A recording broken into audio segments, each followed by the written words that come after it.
Hello and welcome to this second First Look Exploring session looking at Cleopatra by Samuel Daniel, and we're looking at Act 4 to 5.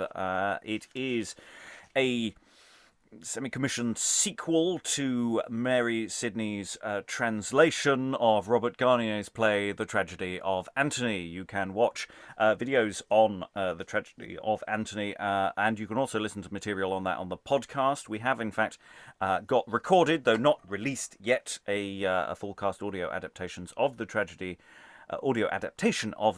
of Antony, but that has been somewhat delayed in its release due to some sort of world event that I can't quite fathom. So this is, as I say, the part 2. Of which Mary Sidney suggested to Samuel Daniel that he might want to write the story of Cleopatra's death. And thus we have this play printed in 1594. There is a later version where Mr. Daniel did some tweaking, but we are not concerned with that at present.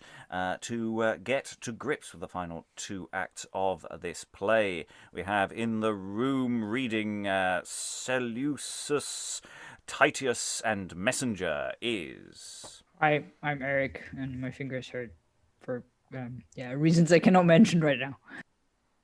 Yes, a certain absence of context renders that statement somewhat problematic, but don't worry, it's entirely innocent. Ukulele. It's entirely to do with a second look reading we're doing tomorrow. He's been making props. Reading Cleopatra and Dollabella is... Hi, I'm Liza Graham. My fingers are okay right now. Reading the chorus as well as a radioactive pterodactyl. Reading Rodon. I read. If you Rodon. hadn't done it, I was going to do it. Yeah. Reading Rodon, not to be confused with Rodin. Today is... I'm Alex Scott Fairley, and I have nothing interesting to say about my fingers. And I'm your host, Robert Crighton. I would say I will read stage directions, but there really aren't any stage directions. There's a few entrances and exits marked, but quite a few of them aren't marked at all. So just for the readers in the room, there may be some confused F's and S's still in this particular text, and there may be a few other minor confusions, but it should be readable, and we should get the gist. Any editorial things you want to talk about, throw them into the chat. Otherwise, we will begin Act 4 with Seleucus and Rodon. Never, friend Rodon, in a better hour could I have met thee than e'en now I do, having affliction and the greatest power upon my soul, and none to tell it to. For 'tis some ease our sorrows to reveal, if they to whom we shall impart our woes seem but to feel a part of what we feel, and meet us with a sigh, but at the close. And never, friend Seleucus, foundst thou one that better could bear such a part with thee, who by his own knows others' cares to moan, and can in like accord of grief agree, and therefore tell the oppression of thy heart, tell to an ear prepared and tuned to care, and I will likewise unto thee impart as sad a tale as what thou shalt declare. So shall we both our mournful plaints combine. I'll wail thy state, and thou shalt pity mine.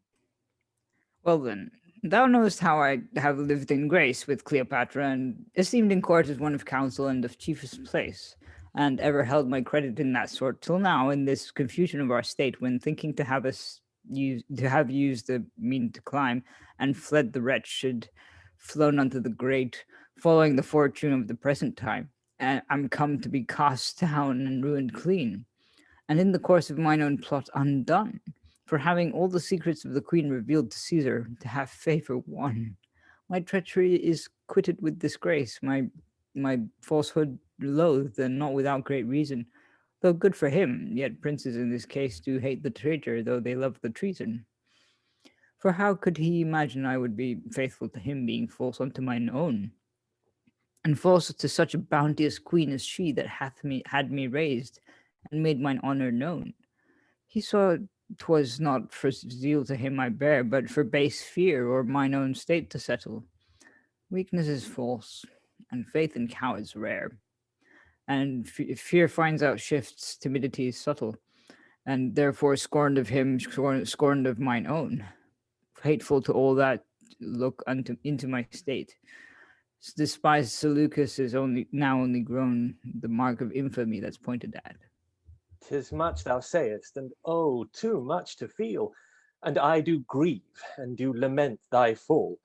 But yet all this which thou dost here reveal, compared with mine, will make thine seem but small. Although my fault be in the self-same kind, yet in degree far greater, far more hateful.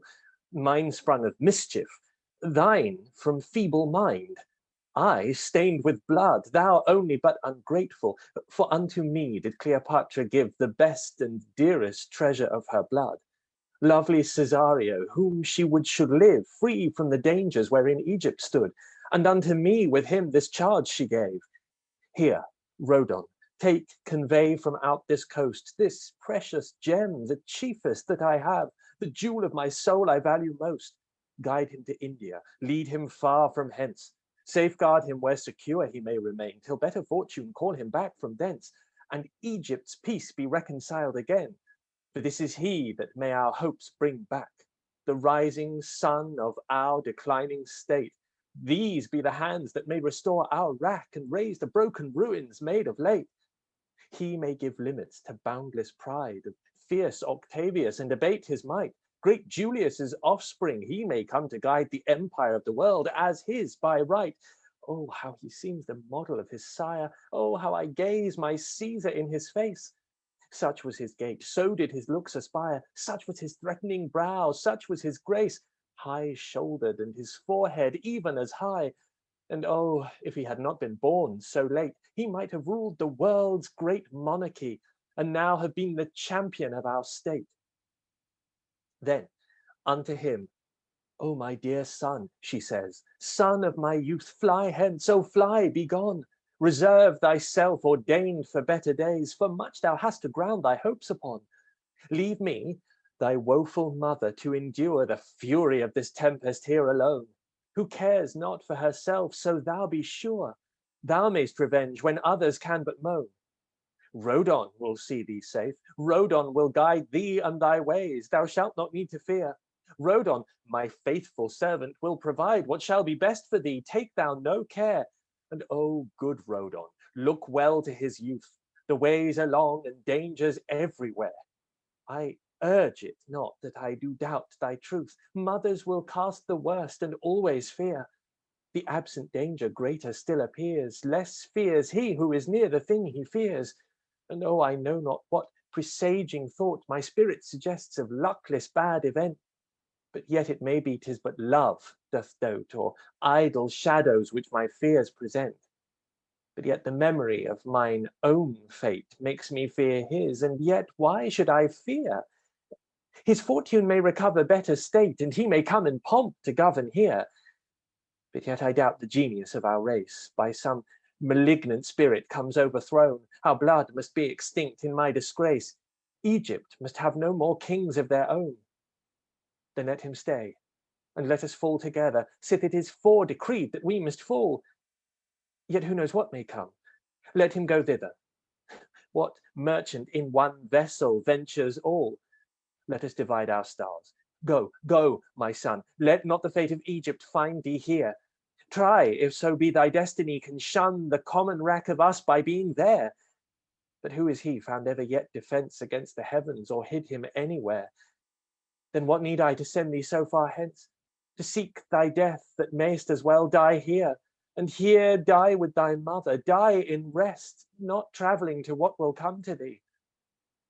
Why should we leave our blood unto the east, when Egypt may a tomb be sufficient be? When Egypt may a tomb sufficient be? O my divided soul, what shall I do? Whereon shall now my resolution rest? What were I best resolved to yield unto, when both are bad? How shall I know the best? Stay, I may hap so work with Caesar now, that he may yield him to restore thy right. Go, Caesar never will consent that thou, so near in blood, shalt be so great in might. Then take him, Rodon. Go, my son, farewell. But stay, there's something else that I would say. Yet nothing now, but, oh God, speed thee well. lest saying more, that more may make thee stay. Yet let me speak. It may be 'tis the last that ever I shall speak to thee, my son. Do mothers use to part in such post-haste? What, must I end when I have scarce begun? Oh, no, dear heart, 'tis no such slender twine wherewith the knot is tied twixt thee and me. That blood within thy veins came out of mine. Parting from thee, I part from part of me. And therefore I must speak. Yet what? Oh, son, here more she would, when more she could not say.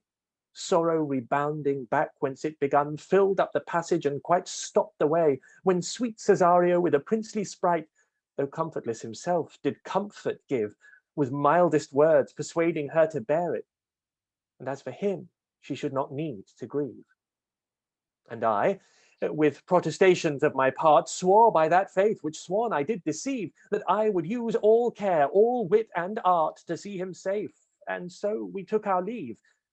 Scarce had we travailed to our journey's end, when Caesar, having knowledge of our way, his agents after us with speed doth send, to labour me, Cesario, to betray, who with rewards and promises so large assailed me then, that I grew soon content, and back to Rhodes did reconvey, pretending that Octavius for him sent, to make him king of Egypt presently. And thither, seeing himself betrayed, and in the hands of death through treachery wailing his state, thus to himself he said, Lo, here brought back by subtle train to death, betrayed by tutors' faith, or traitors rather, my fault, my blood, and mine offence, my birth, for being son of such a mighty father. From India, with assent by mother's care, to be reserved from Egypt's common rack, to Rhodes, so long the arms of tyrants are. I am by Caesar's subtle reach brought back, here to be made the oblation for his fears. Who doubts the poor revenge these hands may do him, respecting neither blood, nor youth, nor years, or how small safety can my death be to him? And is this all the good of being born great? Then wretched greatness, proud, rich misery, pompous distress, glittering calamity. Is it for this the ambitious fathers sweat, to purchase blood and death for them and theirs? Is this the issue that their glories get, to leave a sure destruction to their heirs? Oh, how far better had it been for me, from low descent, derived of humble birth, to have eat the sweet sour bread of poverty, and drunk of Nilus stream in Nilus earth, under the covering of some quiet cottage, free from the wrath of heaven, secure in mind, untouched when sad events of princes' dotage confounds whatever mighty it doth find, and not to have stood in their way, whose condition is to have all made dear and all thing plain between them and the mark of their ambition, but nothing let the full sight of their reign, where nothing stands that stands not in submission, where greatness must all in itself contain. Kings will be alone, competitors must down. Near death he stands that stands too near a crown. Such is my case, for Caesar will have all. My blood must seal the assurance of his state. Yet, oh, weak state that blood assure him shall, whose wrongful shedding gods and men do hate. Injustice never scapes unpunished still, though men revenge not, yet the heavens will. And thou, Augustus, that with bloody hand cutst off succession from another's race, mayst find the heavens thy vows so to withstand, that others may deprive thine in like case. When thou mayst see thy proud contentious bed, yielding thee none of thine that may inherit, subvert thy blood, place others in their stead, to pay this thy injustice her due merit. If it be true, as who can that deny, which sacred priests of Memphis do foresay, some of the offspring yet of Antony shall all the rule of this whole empire sway. And then, Augustus, what is it thou gainest by poor Antyllus' blood, or this of mine? Nothing but this thy victory thou stainest, and pull'st the wrath of heaven on thee and thine. In vain doth man contend against the stars, for what he seeks to make his wisdom mars. Yet in the meantime, we whom fates reserve, the bloody sacrifices of ambition, we feel the smart whatever they deserve, and we endure the present time's condition. The justice of the heavens revenging thus doth only sacrifice itself. not us. Yet 'tis a pleasing comfort that doth ease affliction in so great extremity. To think their like destruction shall appease our ghosts who did procure our misery. But dead we are, uncertain what shall be, and living we are sure to feel the wrong. Our certain ruin we ourselves do see.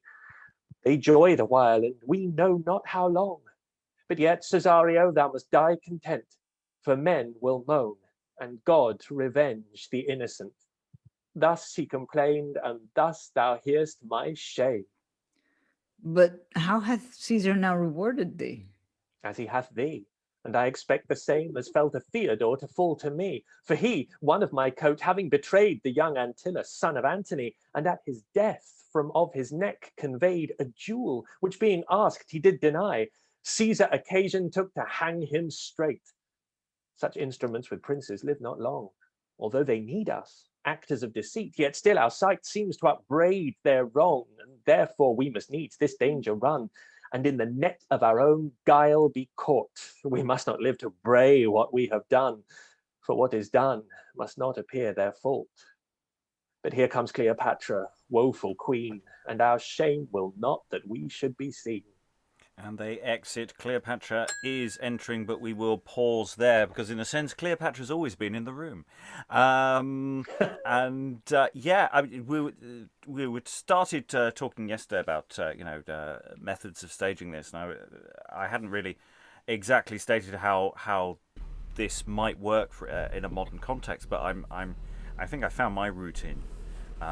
Is that this is a piece of storytelling, or a series of pieces of storytelling, and that's what's really interesting here. You know, you're doing your Cleo, you're doing your Cesario, and the way it could be performed could be quite fluid that way. And that's given me a lot to think about there, because that now it's suddenly I'm going, know where I am now with this. And it's interesting because we have two parallel parts in the tragedy of Antony, though they have different names. There is a secretary to Cleopatra, and we have a tutor of the children in the other play as well. But they do have very different names. So whether they're the same person really, or in production, if you're doing the two back to back, they would be the same person. Is a really interesting thing. Thoughts from the room? Well done, Alex. That was a lovely performance of those many parts. I mean, Rodon's one-man show is clearly the hottest ticket in town. Liza. Yeah, I mean it's a whole play for one character, and I was going to ask Alex, how do you find the verse to speak? Very easy in terms of the way that it flows. I think possibly the downside to that is you sometimes have to work against that, because otherwise you quite, particularly when you're cold reading it, you fall into the same cadence over and over again. But it flows really nicely, and actually sort of when I started going, oh god, it's going on for 3 pages, it was that sort of thing of like, oh god, it's a Dryden play and nothing happens on stage. People just come in and talk about what happened off stage years ago, but actually it's so vividly written, and even without doing voices for the characters, that actually, like, you're right, it is a miniature play in one. Yeah, I actually liked that. I liked that you didn't do voices. I liked that you just kind of found where the characters were coming from, and they had different qualities just because you know your intention was there, which was lovely. Yeah, it's a really lovely speech, actually. It's kind of, I don't know, like you have the thing going, God, it's so long. Could you actually do that in performance? But actually, I think you probably could. I think it holds up. Yeah, it's sort of a monodrama. I mean, that's why I was throwing in storytelling. You know, it's the way you frame a performance. You know, people do not have a problem if a person comes on stage and they're there to tell a story and they do lots of voices and they play different things. But if you have lots of people doing long speeches, then suddenly that becomes less acceptable in because you're expecting drama. And I think framing it that way sort of gives us an in or that's how I'm thinking at the moment. But of course, that doesn't mean that's how it should be done, because other ways are available. Other thoughts, Alex?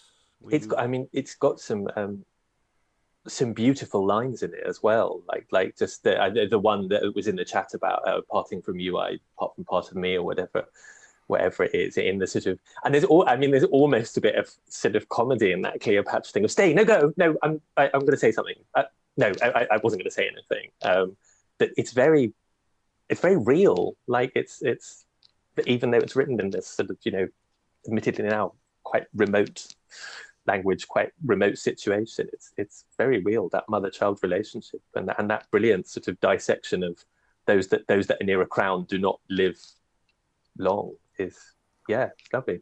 I'm really liking it.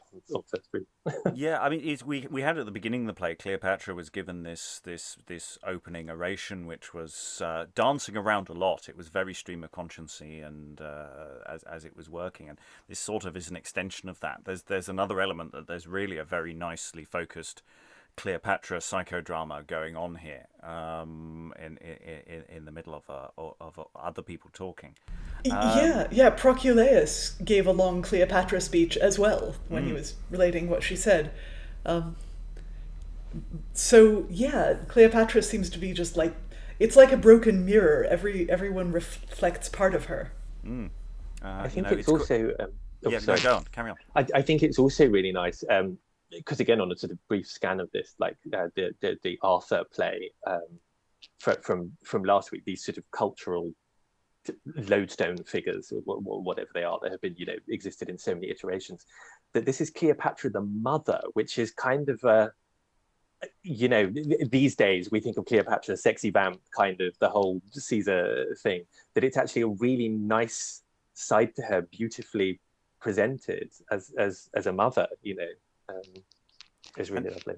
And it is concerned with her age, and being a figure who's been in this very rarefied court atmosphere, and that there's a sort of real world encroaching on that as well. And it's very different from the Cleopatra we saw in the play that this is written to continue, where the children are much less of a central focus. But that opening speech at the beginning of the play sort of reframes Cleopatra as someone sort of starting to understand the world around her in a very, very different way. And her priorities are very different. Other thoughts? Eric?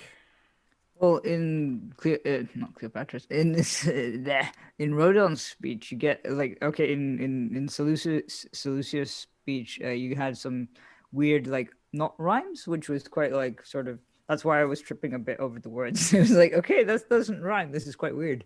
But then with Rodon's speech, you get stuff like, "Kings will be alone, competitors must down," and then the next line rhymes with that, rhymes with crown, and then but then those seem to be complete thoughts are bunched together. So you've got I don't know, another example, which I saw a few minutes ago. Injustice never escapes unpunished still, though men rend not yet the heavens will. That's a complete bubble of thought as well. Liza. Yeah. Partly, I think that's the rhyme scheme. You get an A, B, A, B, and then a couplet. Or, no, I think it's... Now, how many A, B, A, Bs do you get before a couplet? Is the number set? And now, ladies and gentlemen, you can listen to the sound of people counting. But the lines Eric quoted, so wonderfully spoken by Alex... Kings will be alone, competitors must down. Near death he stands that stands too near a crown. And you've got that near internal rhyme, which might have been even nearer in OP, with alone and down and crown. And all those syllables sound kind of like a tolling bell or a death knell, something like that. And these two servants, this secretary and this tutor, they're not very hopeful about their prospects. Yes, they both think they're going to die. it's that meeting. It's meeting in the bar, just going, yeah. How's it going with you? It's not. Yeah, hiring practices are not good. HR really not keen on the HR department. The incoming takeover bid here. Eric. There was a line that made me think of Marlowe for some reason, and I don't know why it made me think of Marlowe. I think it might just be because of the Jew of Malta. At some point where he's describing Cesario, Rodon says, basically Cleopatra has said about Cesario, this precious gem, the chiefest that I have, the jewel of my soul I value most. That sounds almost like Marlowe, but I don't know why that's just like stuck in my head. Yeah, I made notes here. Also, the whole thing about like but stay and go and but stay. It's just like sort of, you can see how torn she is just by the way she's being described. Mm. And Cesario does not have a particularly high opinion of his tutor. There. Well, you wouldn't, would you? Well, it's not going well for him, is it?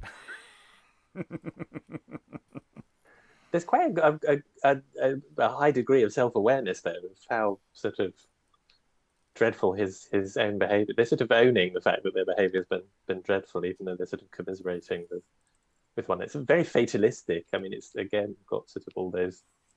There's that sort of almost idea of the sort of predestination thing, that this was going to happen anyway. So it's true. There seems to be very little suspense that he tells the story and then the story is told.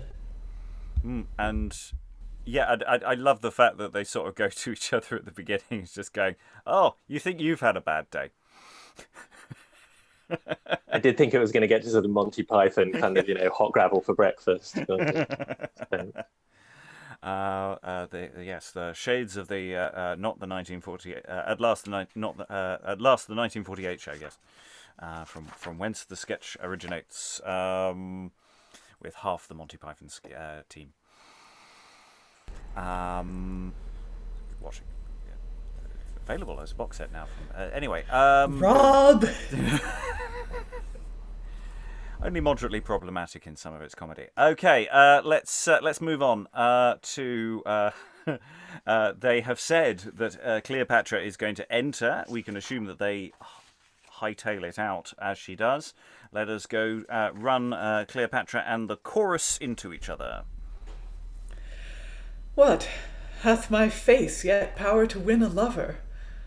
Can this torn remnant serve to grace me so that it can Caesar's secret plots discover what he intends with me and mine to do? Why then, poor beauty, thou hast done thy last, and best good service thou couldst do unto me. For now the time of death revealed thou hadst, which in my life didst serve but to undo me. Here Dollabella far, forsooth, in love, writes how that Caesar means forthwith to send both me and mine the heir of Rome to prove, there his triumphant chariot to attend. I thank the man, both for his love and letter. The one comes fit to warn me thus before, but for the other, I must die his debtor, for Cleopatra now can love no more. But having leave, I must go take my leave and last farewell of my dead Antony, whose dearly honoured tomb must here receive this sacrifice, the last before I die. O sacred, ever memorable stone, that hast, without my tears, within my flame, receive the oblation of the wofullest moan that ever yet from sad affliction came.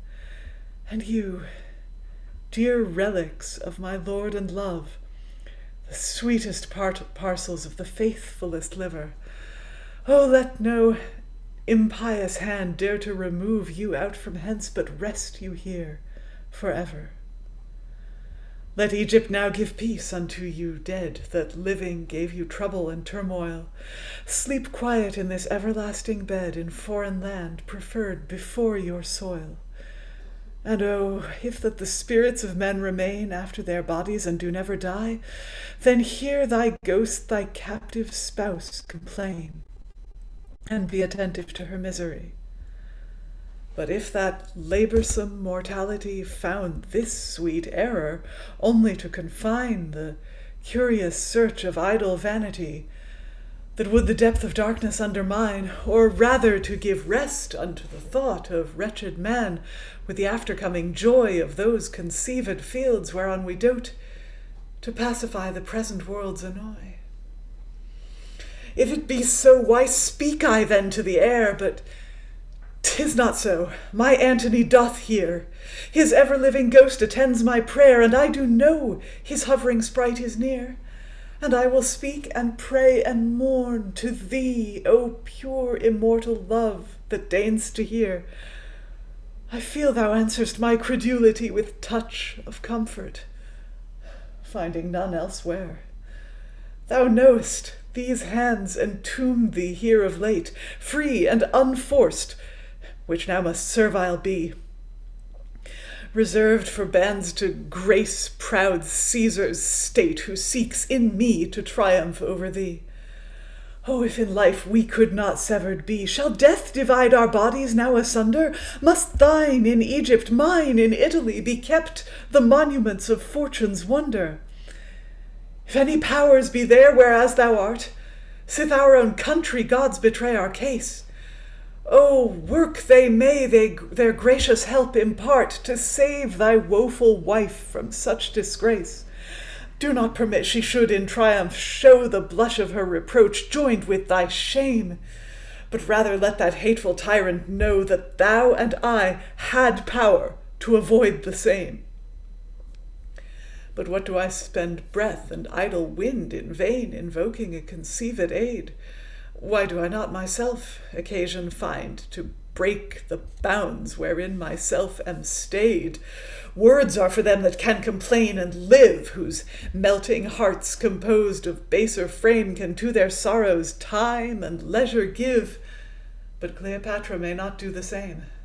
No, Antony, thy love requireth more. A lingering death with thee deserves no merit. I must myself force open wide a door to let out life, and so unhouse my spirit. These hands must break the prison of my soul to come to thee, there to enjoy like state as doth the long-pent solitary fowl that hath escaped her cage and found her mate. This sacrifice, to sacrifice my life, is that true incense that doth best beseem. These rites may serve a life-desiring wife, who doing them to have done enough doth deem.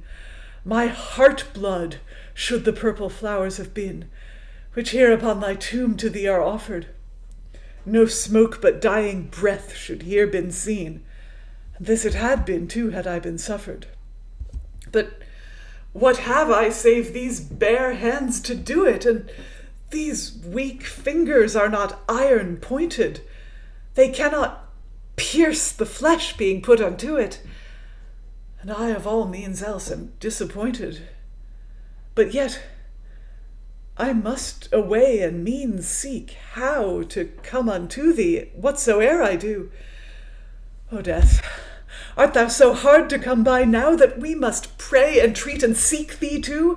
But I will find thee, wheresoe'er thou lie, for who can stay a mind resolved to die?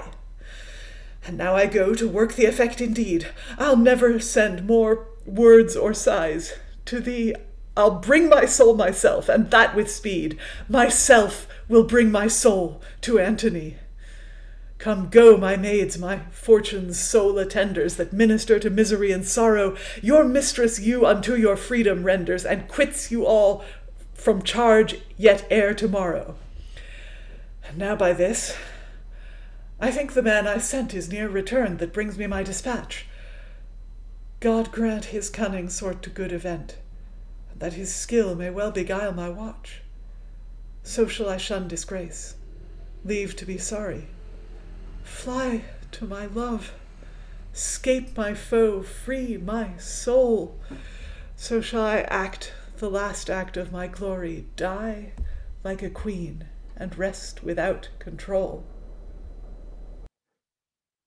Mysterious Egypt, Wonder breeder, strict religion's strange observer, state orderer zeal, the best rule keeper, fostering still in temperate fervour.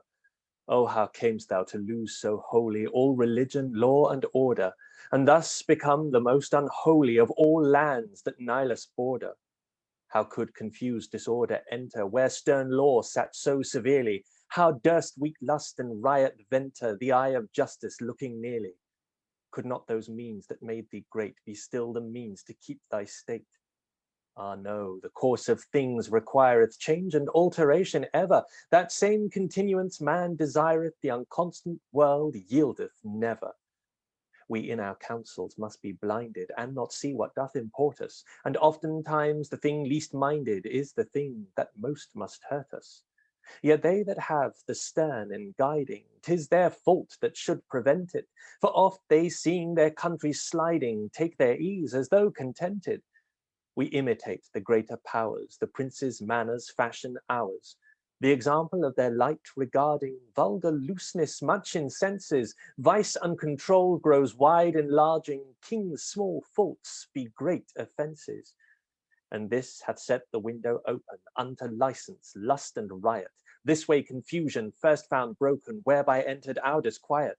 Those laws that Zoroaster founded and the Ptolemies observed, hereby first came to be confounded, which our state so long preserved. The wanton luxury of court did form the people of like sort.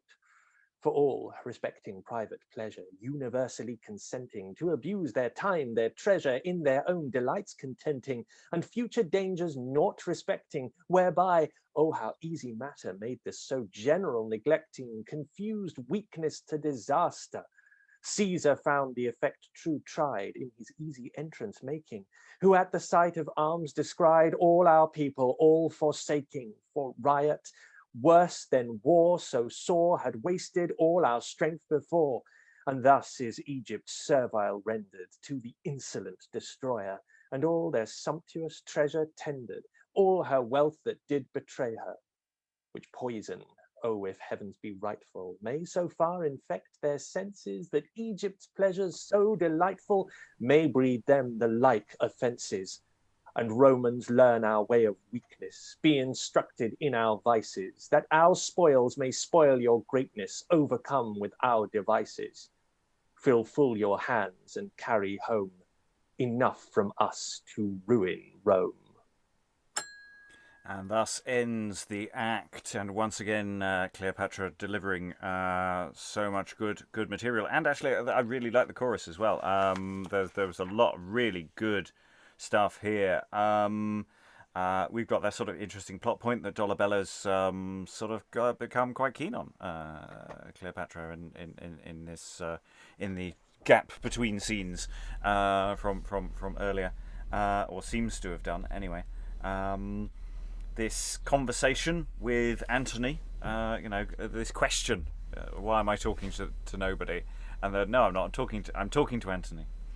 He's getting a bit. I want dumb shows. And then when it comes to the question of killing herself, and this question of they got nothing on her. Those lines about the weak fingers are not iron pointed. What have I saved these bare hands to do it? And yeah, it's a cracking speech. Thoughts from the room. Mine were a bit Dadaist. Anyone more structured? Alex. I don't know that mine were any more structured. I mean, I love that speech. It's really nice to hear Liza read it, and it's got so many great lines in it. And it was what I had in my head was the figure of Antony actually being there, not necessarily even in dumb show, but as in the previous speech by Rodon, it's almost as if Caesarion is there and Cleopatra, that actually in this it's almost like she's conjuring Antony to be there, even if it's sort of just a shadowy presence behind her. And it's weird. The story of Cleopatra I sort of always find haunted by other shadows or resonances of things, whether that's other versions of them, or like in the Dryden, which is probably the version I know best, where it's sort of like everything sort of happened and it's all kind of falling in on them. And I really love the juxtaposition of that very searing human speech that she has with the scope of the chorus's speech that is sort of almost panoramic, and it almost has a kind of Longfellow beat to it. So the sort of by the shores of Gitche-Gumee thing, this kind of fairly terrible poetry, sorry, but that kind of that epic sweep that his poetry purports to have, for want of a better word, is really beautifully done here. And that final line of like, we're going to be your downfall, like you by destroying us, you're sowing the seed of your own destruction. Yeah, you take our stuff away and it will destroy you. And again, which is a very ongoing theme in across both texts. This one does that very nicely there. Other thoughts, Eric? Wasn't that accurate though? Because like I think it was. I can't remember what it was. I was watching a documentary or something ages ago about how silks from the East were considered sort of inappropriate for Roman men and women. And generally sort of like there were actually laws against it because it was so like so transparent and the like sort of so indecent as far as I know. So I guess that whole thing about Rome being corrupted by things from the East is very actually accurate.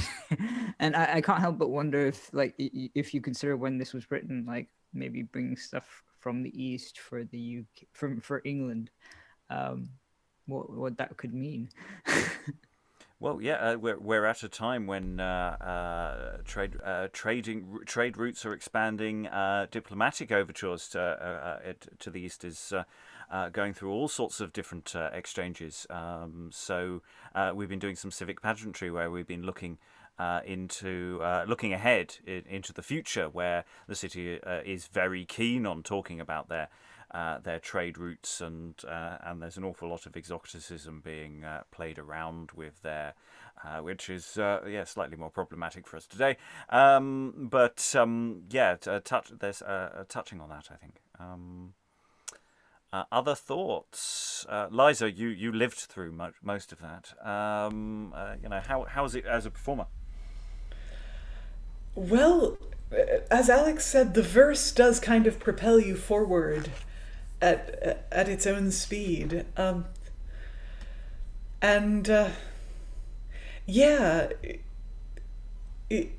It makes the long speeches seem less long than they already are. And it is quite a speech. I mean,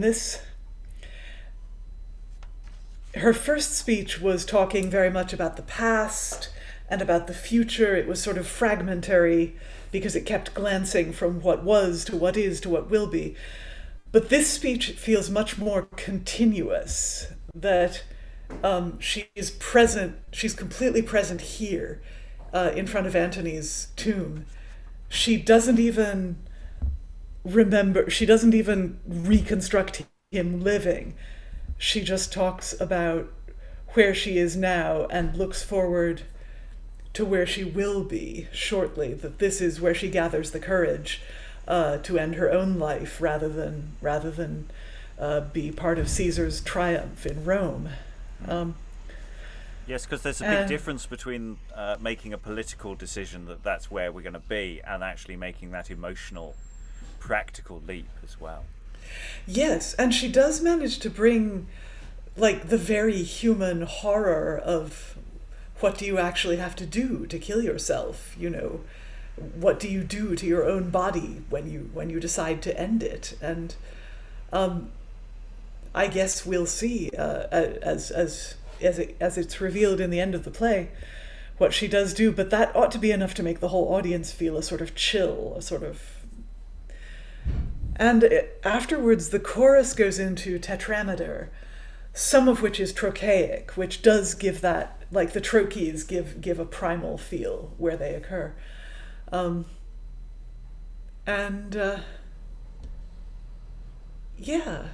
think it's nice to have, after that pentameter, I think all the choruses are in a slightly different verse form. Yeah.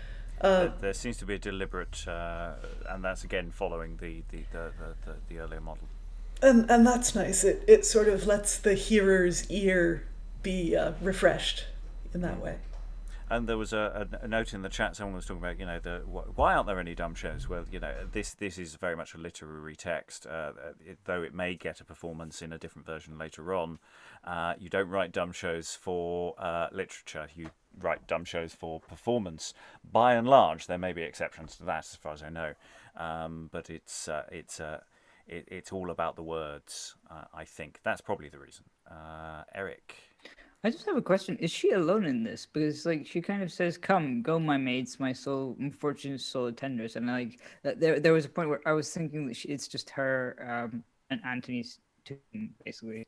But then, also, where on earth did Seleucus and Rodon go? They just appeared and suddenly they were in front of the tomb, outside the tomb, and left, and then suddenly, I think.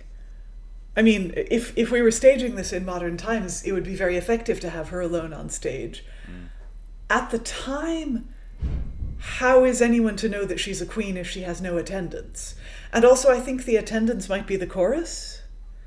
Or could subs on that level, yeah. I mean, you could almost take it as not literal.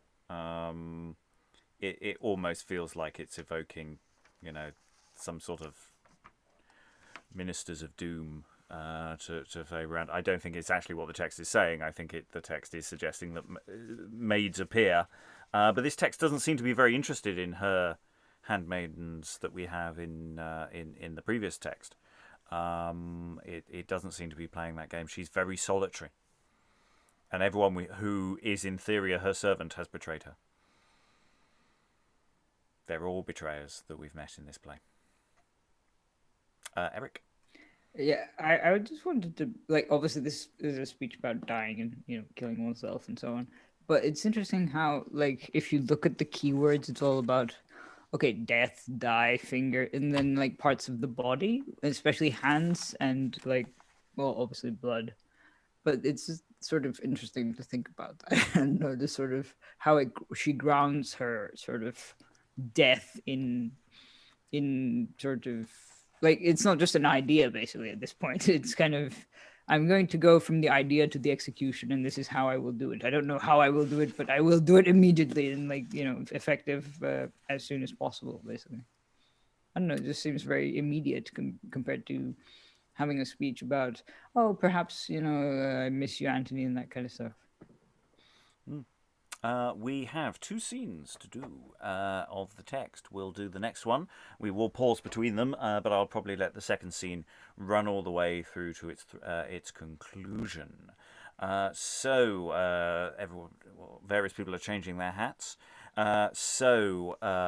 We have a scene with Dollabella, who we met in the previous session, who has been referenced, and we have Titius as well. This little two-hander. I was going to ask whether Rachael wanted to be Dollabella since she's here. We have a lurker, just for the viewers at home, who's sitting in watching the session. Do you want to join us, or are you staying in the darkness? 1 knock for yes, 2 knocks for no. Knock. I'll knock. 1 knock. That's a yes. Okay, you can hear me? Here, wait. Okay. Okay, yep, you're with us? Yes, no. I'm here. Okay, I hope this can be edited. My awkward appearance. I don't know, the appearance of the cat is rather charming.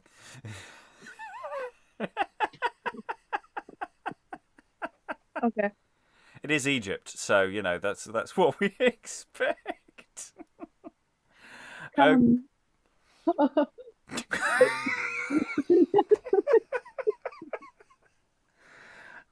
Please, can I keep this in? Yeah. He's gonna be here for a little bit. Your sound is quite muffled by cat, so Oh, is it that bad? it's better now. I couldn't. I literally. We couldn't hear you for a second there because of Cat.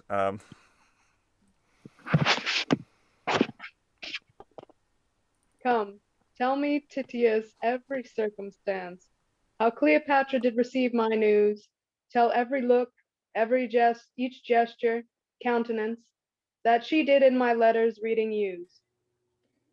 I shall, my lord, so far as I could note, or my conceit observe in any wise.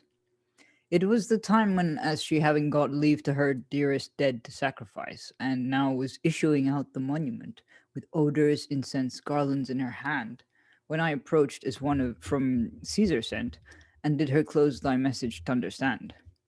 She turns her back, and with her takes me in, reads in thy lines thy strange unlooked for tale, and reads, and smiles, and stays, and doth begin again to read, then blush, then was pale, and having ended with a sigh, refolds thy letter up, and with a fixed eye which steadfast her imagination holds.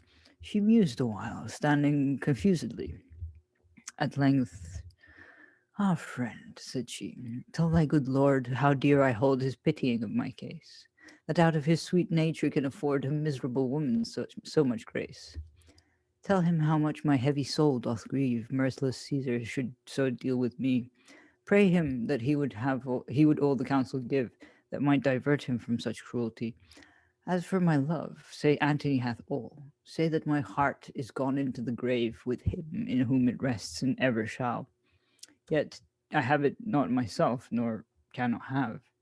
Yet tell him he shall more command of me than any whosoever living can. He that so friendly shows himself to be a right kind Roman and a gentleman, although his nation fatal unto me have had a mine age a spoil, my youth a prey, yet his affection must accepted be, that favors one distressed in such decay. Ah, he was worthy then to have been loved of Cleopatra whilst her glory lasted, before she had declining fortune proved, or seen her honor racked, her flower blasted. Now there is nothing left in her but disgrace, nothing but her affliction that can move. Tell Dollabella, one that's in her case, poor soul, needs rather pity now than love. But shortly thy lord shall hear more of me. And ending so her speech no longer stayed, but hasted instead to the tomb of Antony. And this was all she did and all she said.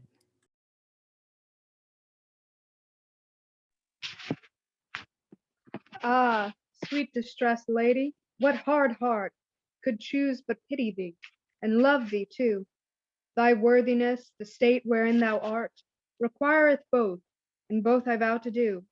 Although ambition lets not Caesar see the wrong he doth thy majesty, and sweetness, which makes him now exact so much of thee, to add unto his pride, to grace his greatness, he knows thou canst no hurt procure us now, sith all thy strength is seized into our hands, nor fear he that, but rather labors how he might show Rome so great a queen in bands, that our great ladies, envying thee so much that stained them all, and held them in such power, might joy to see thee, and thy fortunes such, thereby extolling him that brought thee under. But I will seek to stay it that what I may. I am but one, yet one that Caesar loves. And oh, if now I could do more than pray, then shouldst you know how far affection moves. But would my power and prayer may prevail, I'll join them both, to hinder thy disgrace, and even this present day I will not fail to do my best with Caesar in this case. And, sir, even now herself hath letters sent. I met her messenger as I came hither, with a dispatch as he to Caesar went, but knows not what imports her sending thither. Yet this he told, how Cleopatra late was come from sacrifice, how richly clad was served to dinner in most sumptuous state, with all the bravest ornaments she had. How having dined, she writes and sends away him straight to Caesar, and commanded then all should depart the tomb, and none to stay but her two maids and one poor countryman. Why then I know she sends to have audience now, and means to experience with her state can do. and means to experience what her state can do, to see if majesty will make him bow to what affliction could not move him to. And oh, if now she could but bring a view of that fresh beauty she in youth possessed, the argument wherewith she overthrew the wit of Julius Caesar and the rest, then happily Augustus might relent, whilst powerful love, far stronger than ambition, might work in him a mind to be content to grant her asking in the best condition.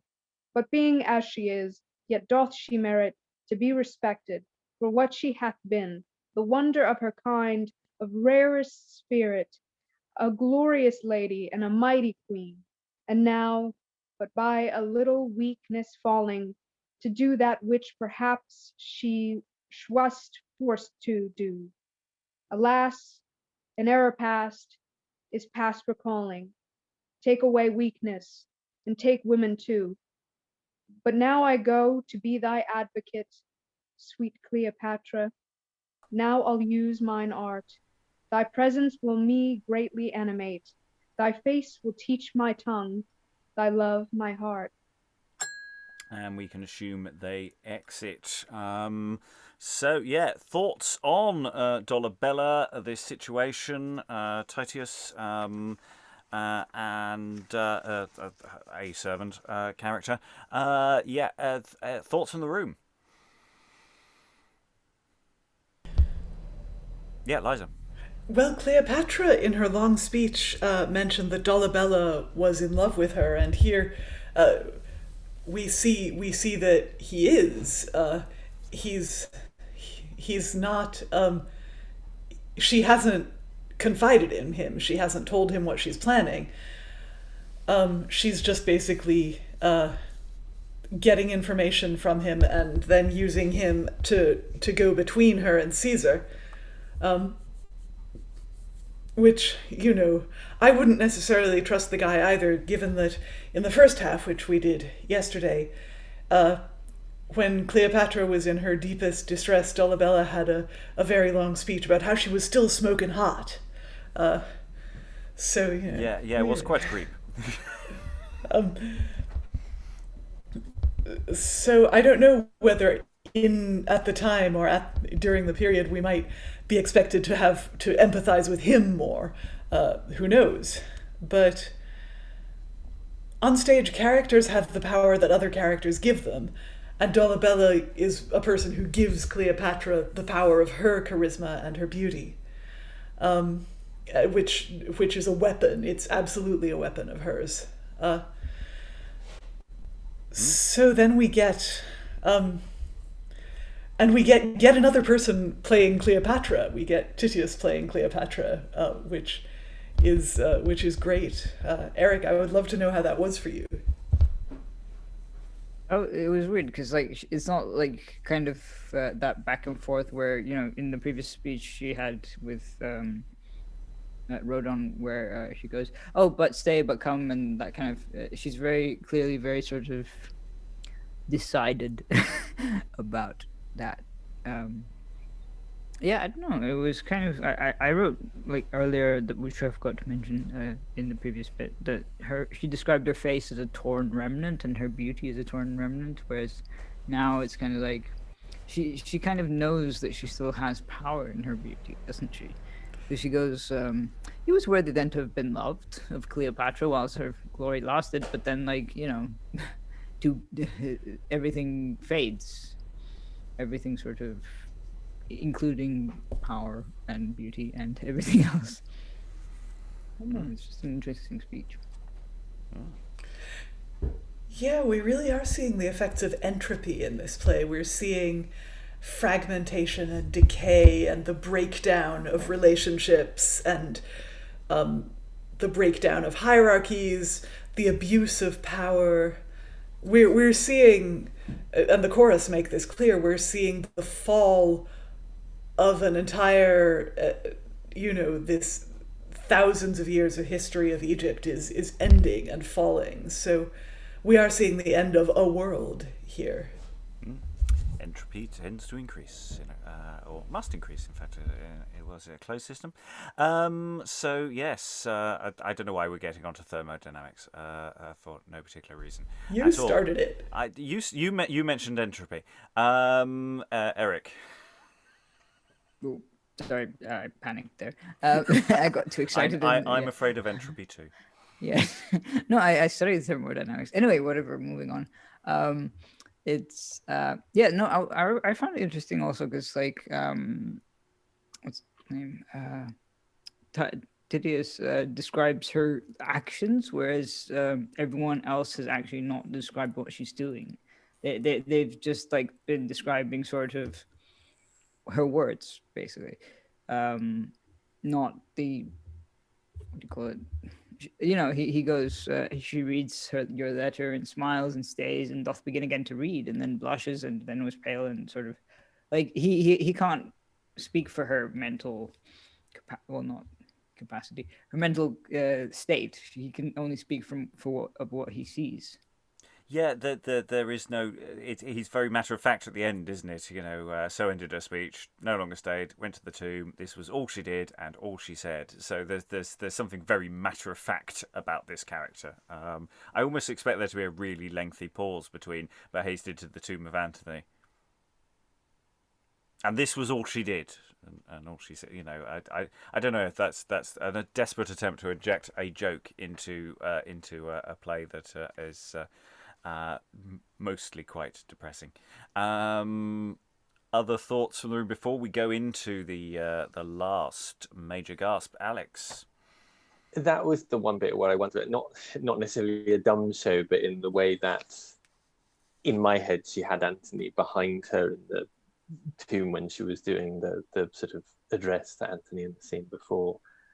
That here, that's where I almost wonder whether you could do this weird sort of tone poem thing of overlapping lines and playing on the idea of entropy, of ownership of language and language falling apart, that you almost have her voice, if she's on stage, weaving in and out what he's saying, with sort of different cadences and what have you. It's still something that I find so interesting in this period of drama, that stuff now, and I don't know whether it's just because we're a very visual culture now and we have movies and TV shows and we need everything spelled out for us, that you can get away with these sort of modern audience would be like, why haven't I seen Cleopatra on stage killing herself? That's what I want to see there. I don't want to hear someone else telling me about it. I find that so interesting. I think it's brilliantly done. It's really interesting to me thinking about modern day audiences and what they want, particularly as an actor, and audiences back then and what they wanted and what they put up with. Liza. And what poets wrote. I mean, it's very Greek, isn't it, to have the deaths off stage and then the deaths related by messenger. Well, it's Greek via Seneca. I mean, that's the thing, is that it's that additional remove. The way the chorus functions is that step away from the early Greek chorus, and actually that's very modern. I've seen so many Greek tragedies where the chorus is this reduced stump, rather than the full blown extravaganza that it would have been. We can afford a chorus of one. Who's going to be rather blue-faced. It's ironic that you should bring up Seneca, given how he met his end. Yeah. Do we elaborate for the audience at home? For the two people and a goat who are watching this, do not mock half our audience. It's true. It's very important to us. Very intelligent goat. The symbol of tragedy. So true. Yeah. Yes, we're all singing goats here. That's what we are. Seneca, you guys can pull me up if I'm wrong.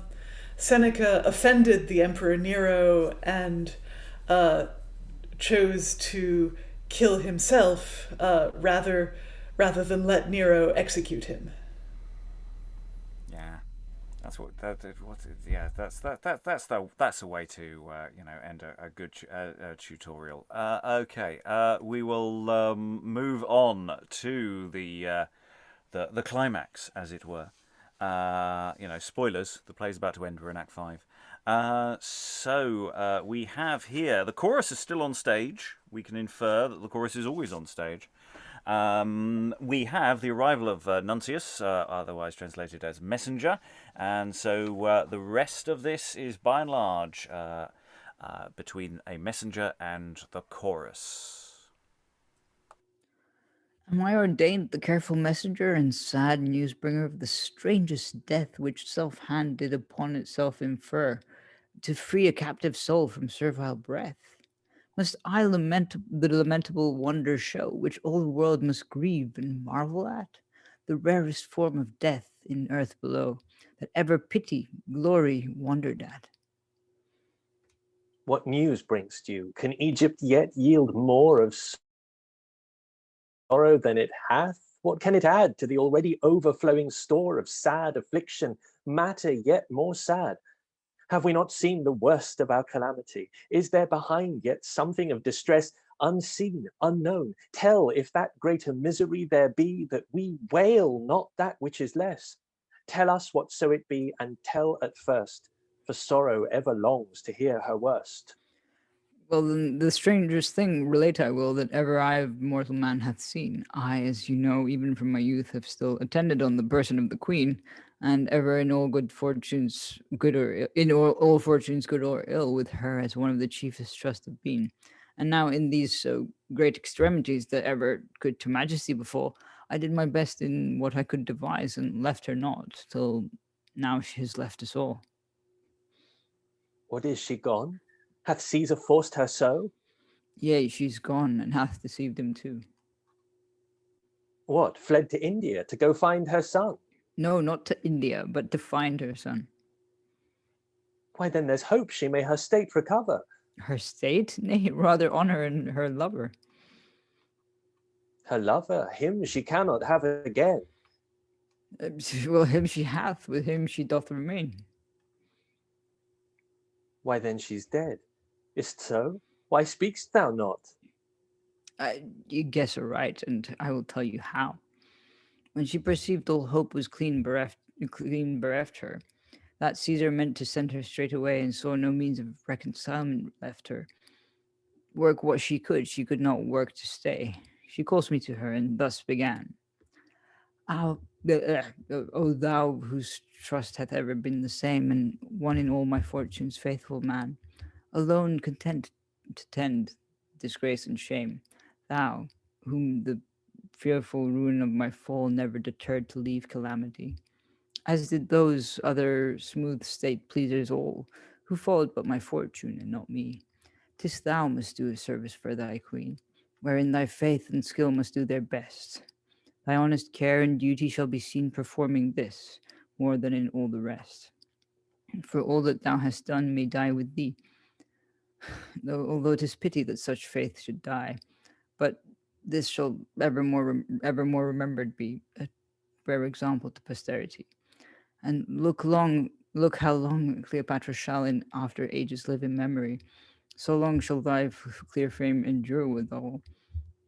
And therefore thou must not my suit deny, nor contradict my will, for what I will I am resolved, and this 'tis what thou must do me.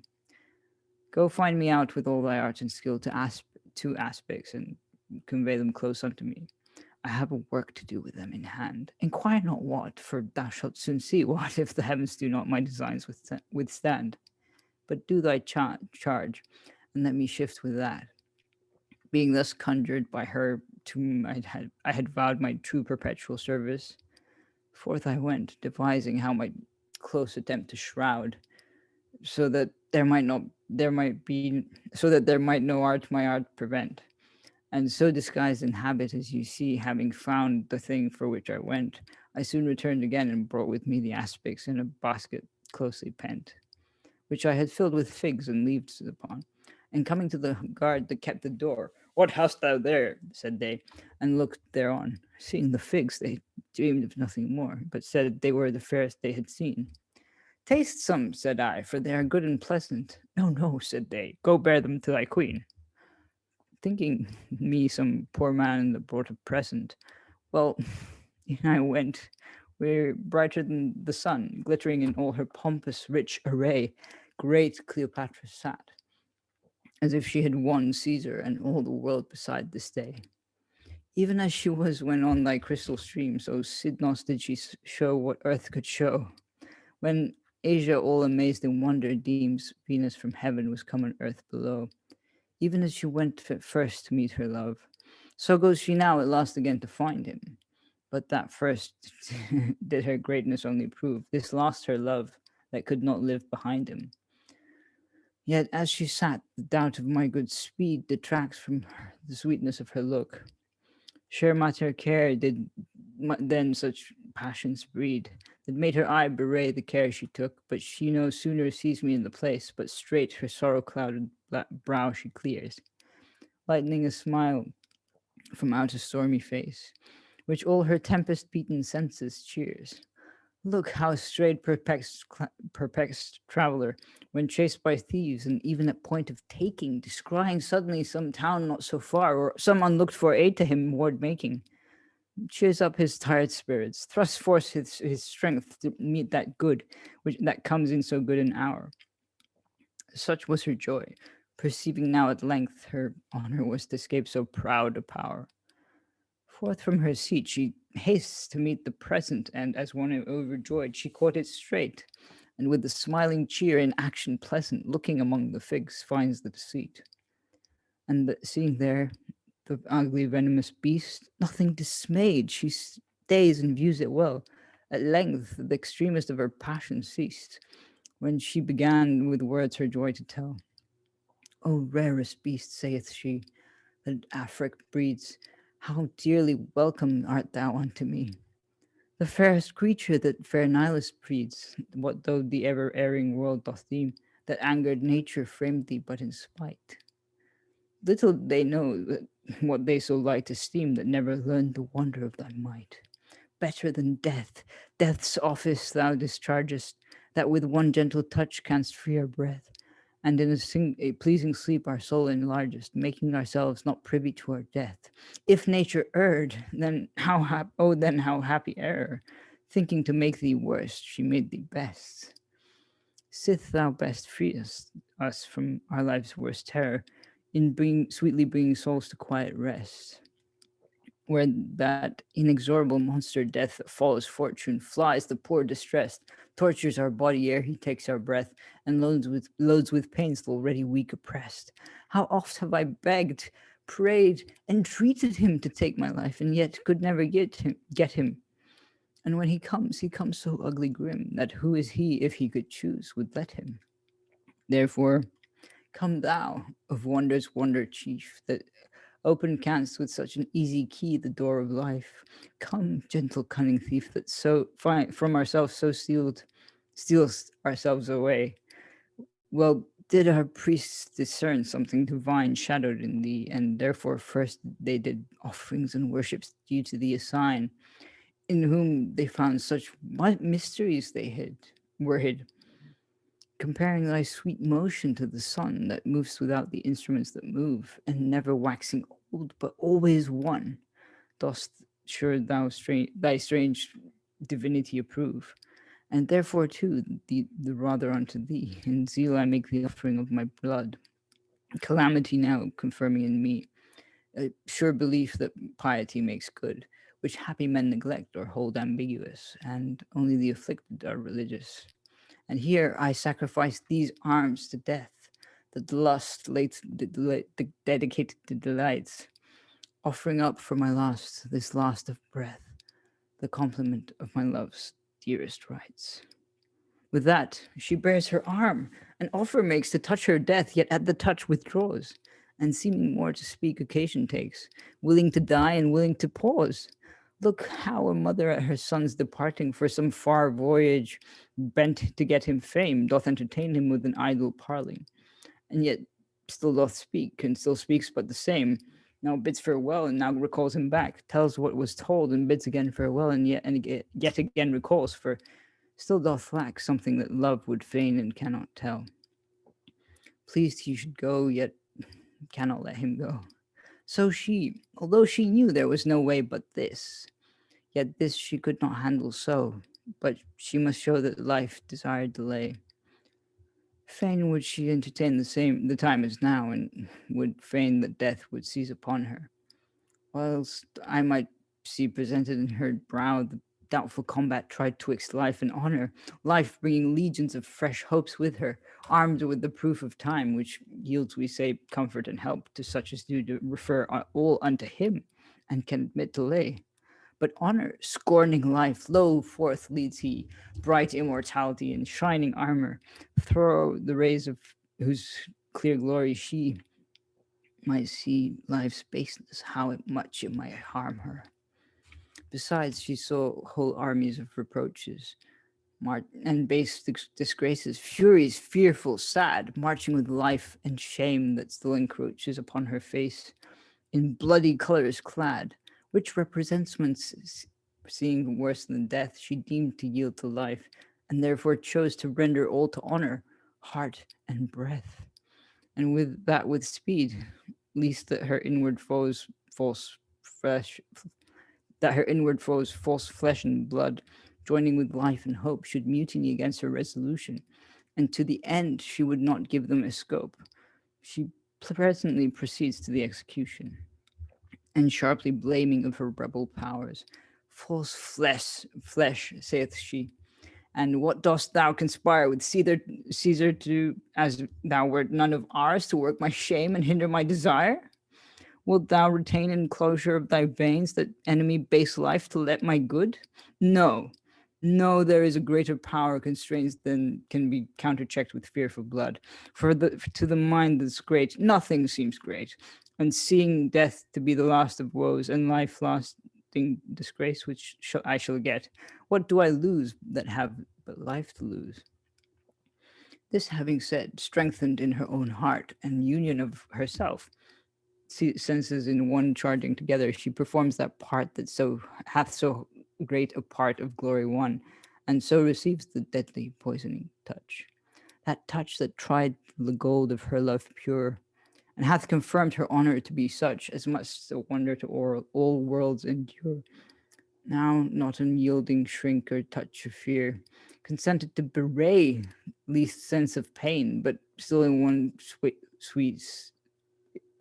one same sweet unaltered cheer, her honor did dying thoughts retain. Well now, this work is done, saith she. Here ends this active life, that part of fate's assigned me. What glory or disgrace here this world lends, both have I had, and both I leave behind me. And now, O earth, the theatre where I have acted thus, witness I die unforced. Witness my soul parts to free to Antony. And now, proud tyrant Caesar, do thy worst.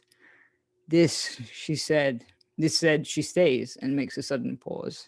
I swear to feel whither the poison wrought, or else the working might be cause that made her stay, as likewise may be thought.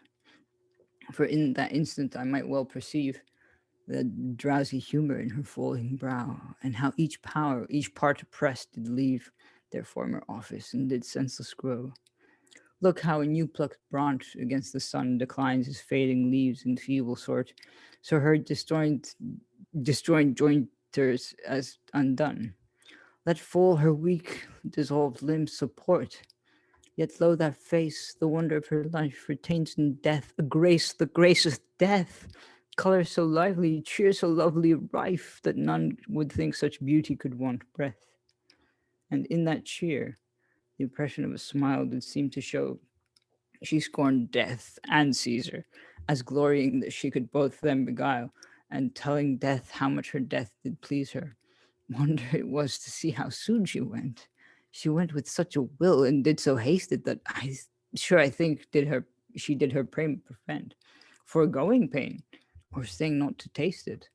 And senseless in her sinking down, she rised the diadem which on her head she wore, which Charmian, poor, weak, feeble maid, despise, and hastes to write it as it was before. For Eris now was dead, and Charmian too, even at the point, for both would imitate their mistress' glory, striving like to do. But Charmian would in this exceed her mate, for she would have this honor to be lost, that should adorn the that head that must be seen to wear a crown in death, that life held fast, that all the world might know she died a queen. And as she stood setting fitly on, lo in rushed Caesar's messengers in haste, thinking to have prevented what was done. But yet they came too late, for all was past. For there they found stretched on a bed of gold, dead Cleopatra, and that proudly dead, in all the rich attire procure she could, and dying Charmian trimming of her head, and Eris at her feet dead in like case. Charmian, is this well done? Said one of them. Yea, well, said she, and her that from the race of so great kings descends, doth best become. And with that word yields to her faithful breath to pass the assurance of her love with death. But how knew Caesar of her close intent? By letters which before to him she sent, for when she had procured this means to die, she writes, and earnestly entreats she might be buried in one tomb with Antony, whereby Caesar then guessed all went not right, and forthwith sends, yet ere the message came, she was dispatched, he crossed in his intent, her providence had ordered so the same, that she was sure none her plot could prevent.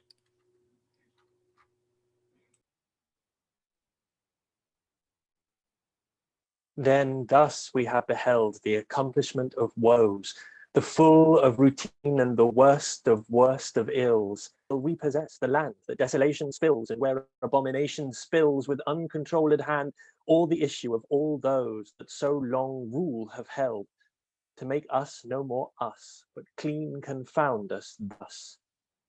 And canst, O Nilus, thou, father of floods, endure that yellow Tiber should with sandy streams woo thee? Wilt thou be pleased to bow to him those feet so pure, whose unknown head we hold a power divine to be? Thou that didst ever see thy free banks uncontrolled, live under thine own care, wilt thou bear it now?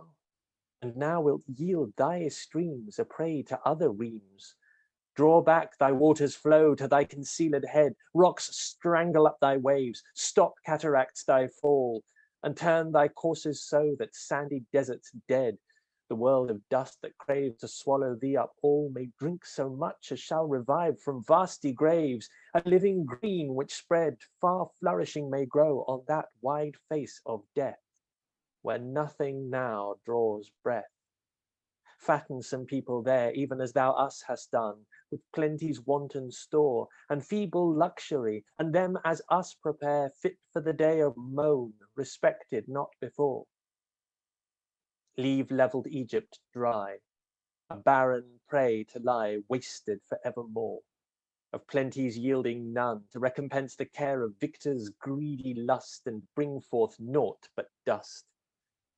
And so, leave to be, sith thou art what thou art. Let not our race possess the inheritance of shame, the sea of sin that we have left them for their part, the yoke of whose distress must still upbraid our blame, telling from whom it came, our weight of wantonness lies heavy on their heart, who never more shall see the glory of that worth they left who brought us forth.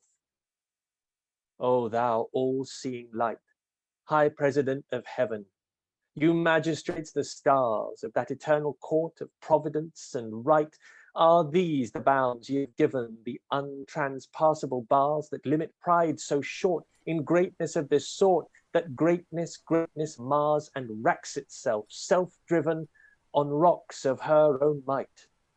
Doth order so, disorders overthrow? Question mark. End of text. Yes. So well done, Eric, by the way, for that massive speech. I was like, yeah, read the messenger. It will be fine. It will be fine. No, yeah. I mean, it's a really nicely structured speech because it does keep going in and out of reported speech and those details. So it's actually very nicely balanced, and there's again lots of opportunities to play around with that there. I'm wondering, I don't know if there's an earlier example, but the classic cliche of bad exposition, as you know, is this the earliest example of as you knowing? We haven't had, as far as I know. I don't know why I'm telling you this, but just the messenger at that moment, I just went, "Ooh, that's a line I haven't heard since the last time I turned on my television." But back seriously to the core material of this. We again have this wonderful characterization of Cleopatra and this journey, and also this messenger's journey of he's got a bit of stake in this, and he's a little the way he gets the aspics sneaked in by being all casual. Would you like a fig, sir? Yeah, thoughts from the room, because I have waffled on for long enough. Alex. Slightly facetiously, just to say, I was glad that Charmian and Iris got a look in at the end, and actually, like you're talking about the characterization of the figs. I quite like the sort of, even though they appear only very briefly, and sort of, one of them gets half a line, that there is that sort of characterization of Charmian, wouldn't this exceed her mate, that she's kind of, I'm going to be the last one to die. That I thought was really nice. And again, there's so much mileage in that speech, I think, for either overlapping or doubling or having some sort of visual. I think someone last week on the Arthur thing mentioned like sort of the Balinese like shadow puppet things, like maybe not that, but some sort of weird doubling kind of thing. And I also, have to say I'm you also carry on. We've got a slight lag between us. Just to say as well that like you pointed out, it's really nice that he's got a personal stake in it. He's a messenger bringing news, but actually it is directly connected to him, which I think sort of almost helps with a modern audience that, rather than feeling cheated that they haven't seen the sort of money shot. It's not like in a soap when someone comes on and says, "Oh no, they left in a taxi last night," that there's some personal connection to it. I really like, Yeah, we haven't just and Cleopatra has had to go back to her home planet. So yes, so I have to distract myself with random references. I think that the staging possibilities for this are actually expanded really nicely over the two sessions. The way that, yes, it could be a baton passing role of we have this ensemble who are effectively everybody plays Cleopatra in more or less literal ways, or for that matter that we've got so many scenes that are hidden within scenes that the lighting changes and we can go to another part and we actually see Cleopatra doing the speeches and the other characters doing their speeches, and that there could be movement and physical work to go with it, that this could expand or contract in different ways. I mean, we were talking the other day about how Cleopatra's opening speech would make a wonderful, almost enclosed piece in its own right, but actually Cleopatra as just an epic monologue, sans all of the other stuff, would work incredibly well, and actually timing-wise would make a very nice one-act play in its own right. So I'm seeing the options of this text have expanded really nicely, which is pleasing because I really would like to do it. If we were all sitting here a bit nonplussed, I would have been quite disappointed.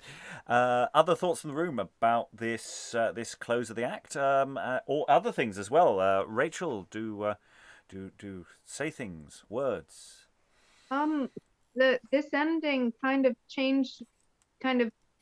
puts that opening monologue for me in a different context, because some of the things the messenger was saying were very parallels to what she had been saying in her opening monologue. And maybe that's her coming to us from beyond the grave, or maybe that's actually the play opening in her dying moments as she's about to do it.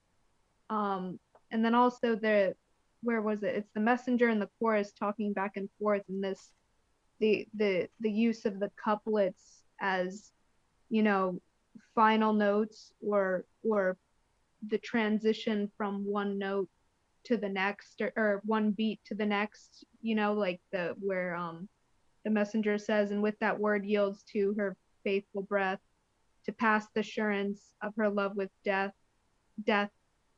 And then the chorus goes, but how knew Caesar of her close intent? And then the messenger again, by letters which before to him she sent. I think that's just so interesting. There was something else that I was looking at and was interested. This is all just, the relationships in this are just so important and so beautiful. Like how Alex said, it's not just a random person who's coming to us. It's like this guy had skin in the game, like, for this. Yeah, I always like it when all the characters are characters and not just like stick figures for a few big characters to move on. Yes, well, as we know, even from his youth, he still attended on the person of the Queen. So this is they've met. It's nice. It's a lovely thing. Other thoughts? We can expand from just the ending to the play overall as we sort of head to our climax of the session, as it were. Liza. Well, that Cleopatra seems never to. She has that one scene with Caesar, but otherwise, it's all monologues. Apart from that one scene, she doesn't talk to anyone. And she gets, I guess, 3 scenes: the opening monologue, the scene with Caesar, and this monologue. Am I right? And Hercules. Oh, And see, I'm Dollabella. full of. No one should let me talk about anything, dear Lord. There are relatively few sections in this play where they go into one line back and forth. This last section, I was struck by how they seem to echo each other, or the questioner and answer seem to almost echo each other. One person knowing what had really happened and the other one guessing. So, yeah, it's again, I don't know if it's stage worthy. You'd probably have to be quite inventive with form, but I'm glad we read this. I'm more than happy in terms of, is it stage? Absolutely, it's definitely stage worthy. Maybe not exactly as it's expected to be presented, but this text is absolutely put on stageable. Absolutely. I have at least 2, maybe 3 productions in my head at the moment. They're doing a little dance. It's lovely. Eric. I was going to say that it's, well, for example, recently I watched the broadcast of a dramatized reading of Miguel Cervantes' Don Quixote. And it was quite interesting because they had 3 actors basically narrating, well, it was, 45 minutes, basically narrating the tale, or reading it, as I say, dramatized reading. But it was kind of interesting because they kind of altered, they changed narrator, they rotated, and then, but then each one of them took, like, they took on the roles of, Don Quixote and Sancho, I can't remember his name, to sort of bring out the sort of more dialogue parts of it. So that's what this feels like, especially the messenger bit, or wherever there is reported speech, which is pretty much most of this play. Seems very sort of, you could dramatize it as a storytelling kind of event. Yeah, I did. There's that question. We could take all of those reported speeches and give them to the actor playing that part can come on, and that can be something that occurs, or we can really lean into the way the narrative is being told of people telling different stories about, and everybody's Cleopatra, and actually this is more like a funeral rite. By everyone, I mean, it has the advantage of not being a desperately long play. I mean, you might, if you did it really slowly, get it to last 90 minutes. But if it's lasting longer than that, you're really messing up. And so and that's not to say that there shouldn't be trims or adjustments or cuts. So I can see something that is very much of a one-act vein in my mind. Yeah, and that storytelling tradition is, which I do quite a lot, so it's technically my job. It's been a while. Is this text is speaking very nicely to. Other thoughts? It'd be interesting to see what the slightly more dramatized version of it is like now. Liza, muted at the moment. And don't we wish I would stay so always? So at the end of the final related Cleopatra speech by the messenger, the maids finally get names. The maids weren't people before, or if they were people, they were not referred to, but now they're people and they get names, and they get actions. Just for that tiny moment, which again, I would love to investigate the source of this and see if the maids get a little more play at that time. And also, well, they do in the previous play. So, Tragedy of Antony, both Eris and Charmian are major players, in reasonably major players. They were in at least 2 scenes, and they spend quite a lot of time berating Cleopatra for her political decisions. Well, good. She probably deserved it, but yeah. But also interesting is that this final chorus has, I think, the shortest line or joint shortest line length of all the choruses, and and yet that seems to sort of slow down the pace and make it more elegiac, which is a really interesting effect, I think. Okay, does anyone have any final additional thoughts before I close the session? It's Alex. I guess just to throw my 2 cents in about the way it would be staged, there's something weirdly symbolist about it for me. I don't know, sort of like almost Beardsley-esque, kind of very sort of poised, and I don't know whether that's to do with those shifts in meter or the fact that everything sort of has this weird doubling. So I think if I was staging it, that's something I'd almost want to make it untheatrical, if that makes sense. In the sense of it, I love the idea of it being a funeral rite, to make it almost ritualistic, and that sort of, rather than a full staging. The other thing I'd love to do with it, which is sort of beyond the scope of this, is to rip bits out of it and throw them into a pot with every other kind of as we've been reading this, the more permutations of Cleopatra have come into my head, whether that's Claudette Colbert or Theda Bara, or the Song in Salad Days, or Cleopatra, which is in Leave It to Jane, or Her First Roman, which is based on George Bernard Shaw. It's just extraordinary that this woman has permeated culture, and actually, given that this is a play about her dying and kind of letting my soul out with my fingers, that actually she's stuck around. She hasn't gone anywhere. And I think what struck me most about this play was that first Rodon thing about her as the mother, which is the one thing I really don't think about her as when I think about all those other permutations by all those other people. That's what really stuck out to me about this play. So yeah, that's my 2 cents. Yeah, no, I really like that. That this is a much more, or a slightly different portrait of this queen from some of the others that we may have inhabited. Other thoughts before I close the session? Rachel, do I see a hand creeping up? No, I just yesterday when I was saying like between the scenes of her and Caesar, you guys would know better, but what wasn't the King of Spain, knocking at Elizabeth's door or something for marriage or something? There was some standoff between them. Yeah, he'd been her late sister's husband, and was trying and believed, well, and decided that right still made him King of England technically.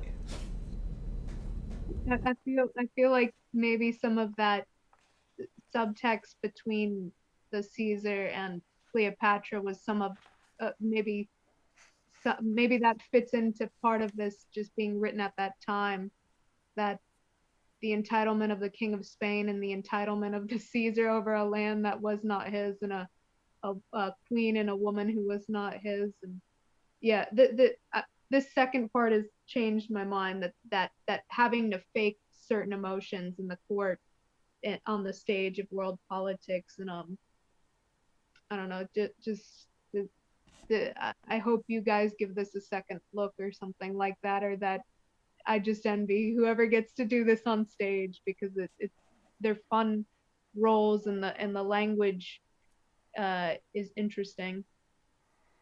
Well, I mean, I'm definitely wanting to follow up on audio as a follow up to doing the Tragedy of Antony, when finally one day that is ever released. But also, I really like the idea of doing them as a double bill in some fashion, admittedly with a lot of trimming. And yeah, it's got a. There's a lot of options with this. It's also, very scalable down in terms of the number of actors required. And for us, as a, nascent theatre company, nascent many things, things we can do, texts we can do with a very small number of people are quite precious. And, we can take this down to one if we really wanted to go that extreme and just do it as a single vehicle for a Cleopatra.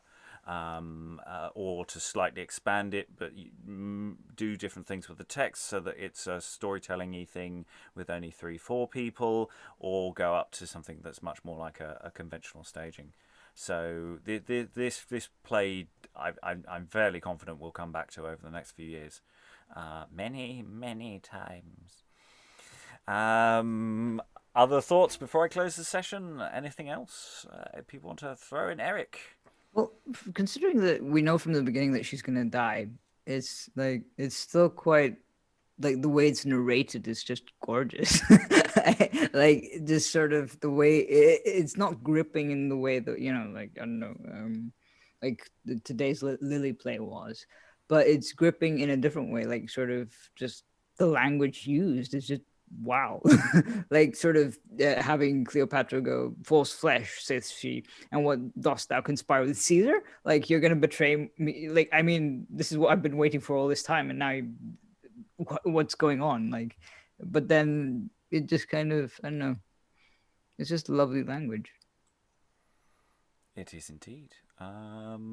Okay, I think we may have reached the end of our session today. We have unpacked to a degree Cleopatra by Samuel Daniel. There is a later version we may unpack at a later date, but all that remains for us to do is cower in fear of our cat overlords. Thank all the wonderful readers, and goodbye.